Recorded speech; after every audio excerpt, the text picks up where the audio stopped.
The life and legacy of Prophet Samuel, God's faithful servant. Chapter 1, A Mother's Prayer. Long before Samuel was born, there lived a woman named Hannah, who was deeply loved by her husband Elkanah. Yet, her heart was heavy with sorrow, she could not bear children. Though her husband tried to comfort her, Hannah was broken inside. Every year they traveled to Shiloh to offer sacrifices to God. And every year, Hannah wept in silence, burdened by her pain. One year, Hannah entered the temple alone, and poured out her heart before the Lord in silent anguish. She promised, "Lord Almighty, if you will only look upon your servant's misery and give me a son, I will give him to you for all the days of his life, and no razor shall touch his head."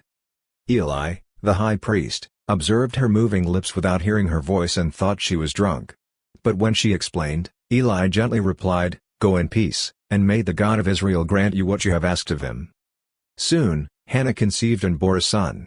She named him Samuel, meaning heard by God, because God had answered her prayers.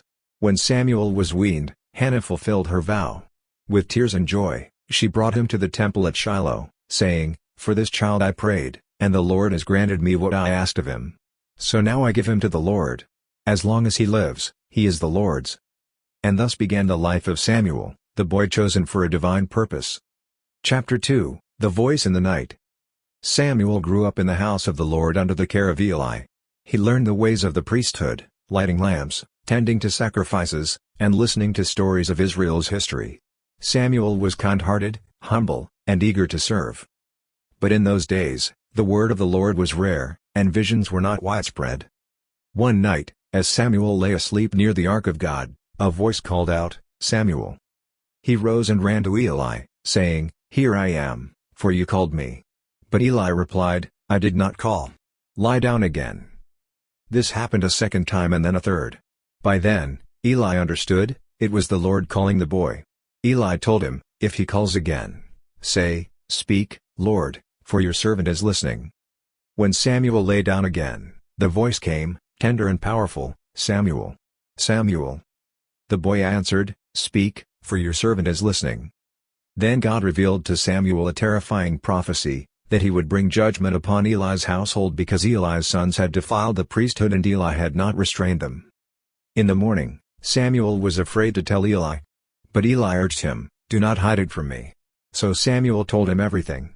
Eli accepted the word, saying, "He is the Lord, let him do what is good in his eyes." From that day on, the Lord was with Samuel. He grew in wisdom and strength, and all Israel came to recognize him as a true prophet of God. Chapter 3, Israel's Judge and Prophet. Years passed, and the Philistines oppressed Israel again and again. The Israelites, tired of defeat, came to Samuel for guidance.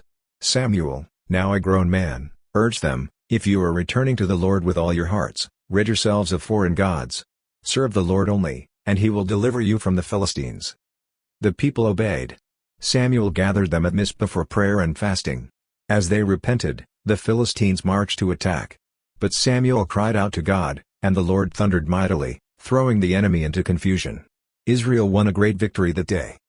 To mark the miracle, Samuel set up a stone and named it Ebenezer, saying, "Thus far the Lord has helped us." Samuel became Israel's last great judge and prophet, traveling from town to town, settling disputes, teaching the law, and calling the people to faithfulness. Chapter 4, The Rise of Kings. As Samuel grew old, the people grew restless. They no longer wanted judges. They demanded a king like the other nations. This displeased Samuel. He warned them, "A king will take your sons for war, your daughters for labor, your lands and your flocks. He will rule over you, and you will become his servants." But the people insisted, "We want a king to lead us and fight our battles." Samuel prayed, and God said, "Listen to them. It is not you they have rejected, but me as their king." So Samuel obeyed. God led him to a tall, handsome young man named Saul from the tribe of Benjamin. Samuel anointed him with oil, saying, "Has not the Lord anointed you ruler over his inheritance?" The Spirit of the Lord came upon Saul. He became king, and at first, he led with courage. But pride entered his heart. He disobeyed God's instructions, offering unlawful sacrifices and sparing enemies God had marked for destruction. Samuel confronted him, "To obey is better than sacrifice. Because you have rejected the word of the Lord, he has rejected you as king." Heartbroken, Samuel turned away from Saul and never saw him again. mourning deeply. Chapter 5, The Shepherd King. God then said to Samuel, "How long will you mourn for Saul? Fill your horn with oil and go to Bethlehem. I have chosen one of Jesse's sons to be king." Samuel feared for his life. What if Saul found out? But God made a way. In Bethlehem, Jesse brought out his sons. The first was tall and strong. But God said, "Do not consider his appearance or height. Man looks at the outward appearance, but the Lord looks at the heart." One by one, 7 sons passed before Samuel. But none were chosen. Then Jesse sent for his youngest, David, a shepherd boy, ruddy and handsome. God said, "Arise and anoint him, for this is the one." Samuel anointed David, and the Spirit of the Lord came powerfully upon him. Though David would not take the throne for many years, Samuel had set the stage for Israel's greatest king and the lineage of the Messiah.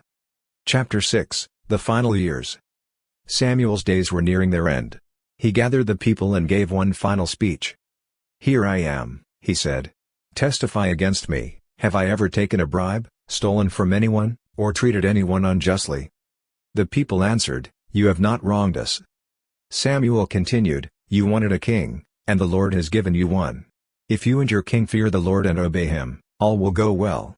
But if you do wickedly, you'll be swept away." As a sign, Samuel prayed, and thunder and rain came in the harvest season, shocking the people. They trembled and said, "Pray for us."